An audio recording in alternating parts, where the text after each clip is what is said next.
Ada video Ustadz Adi Hidayat, maafkan aku saudaraku Nasrani, aku tidak bisa mengucapkan selamat Natal.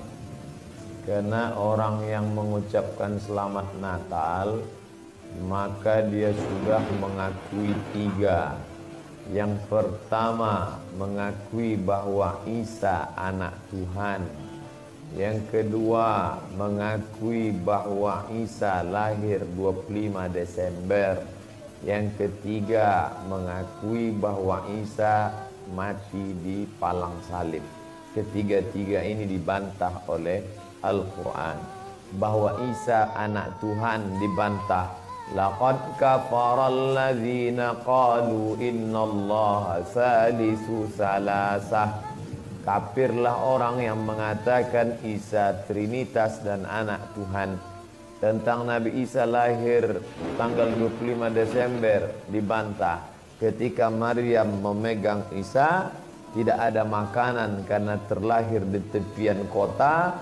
Allah memerintahkan menggoncang pangkal batang pohon korma, tusaqit alaiki rutaban janiya, gugur buah korma yang mengkal. Buah korma mengkal ada pada musim panas bulan Juli Agustus.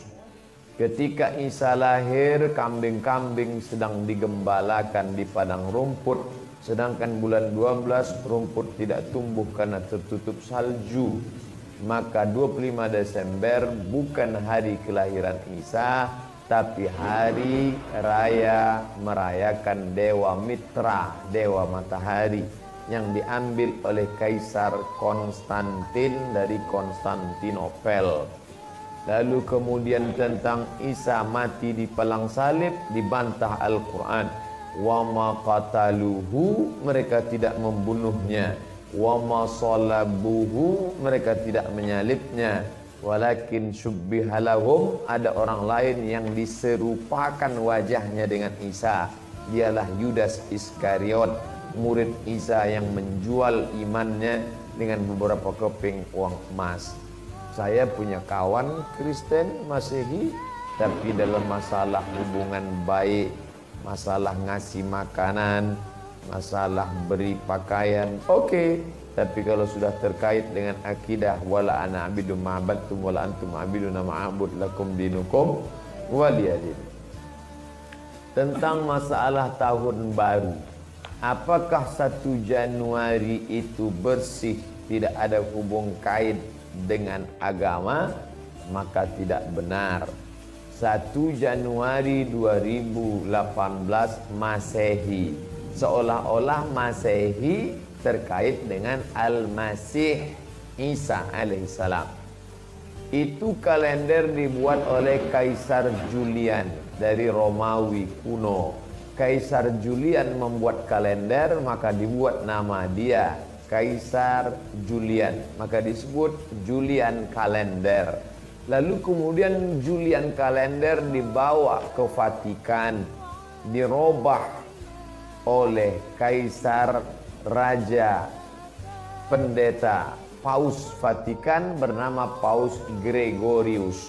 Maka sampai sekarang disebut dia dengan Gregorian kalender.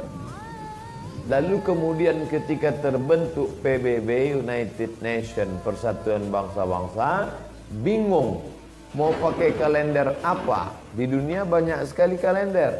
Maka diseragamkanlah, dipakailah Gregorian kalender. Yang sebelumnya kita kerajaan Pasundan, kerajaan Demak, kerajaan Riau, Sendripura, itu pakai kalender Hijriah. Termasuk Yogyakarta pakai kalender Saka, karena Sultan Agung Jawa mengkawinkan antara kalender Jawa dengan kalender Hijriah, karena ingin mendamaikan antara Jawa dengan Islam. Maka setiap menyambut tahun baru Saka sekaligus menyambut tahun baru Hijriah. Kalender Masehi muncul belakangan, tidak tepat penisbatannya kepada Al-Masih karena Isa tidak tahu menahu tentang itu. Itu murni diambil oleh Kaisar Gregorius yang diambilnya ke Vatikan menjadi Gregorian kalender. Jadi kita menyatakan tahun baru, betul tahun baru, tapi tahun baru Romawi. Tahun baru Romawi, jangan kaitkan kepada Isa alaihissalam. Dia masih terkait. Adapun tahun baru Jepang tak ada terkait dengan akidah. Nah, ini tahun kalender yang baru. Tidak meyakini bahwa dengan kalender yang baru ini nasib berubah menjadi baru. Siapa yang asap malam itu paling banyak mengepul ke atas, maka rezekinya yang paling murah. Lalu membakar ayam sampai 2000 ekor.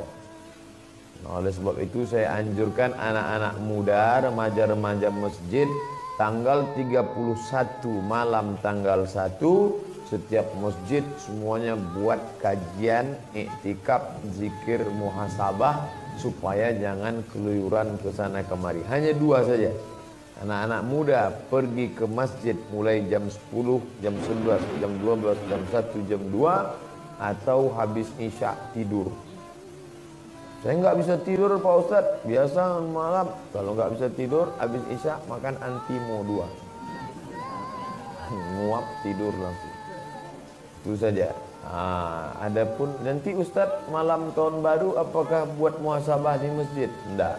Saya berangkat 28-29 umroh, maka tahun baru di Madinah. Tahun lalu juga begitu. Tapi tahun sebelumnya dibuat acara muhasabah.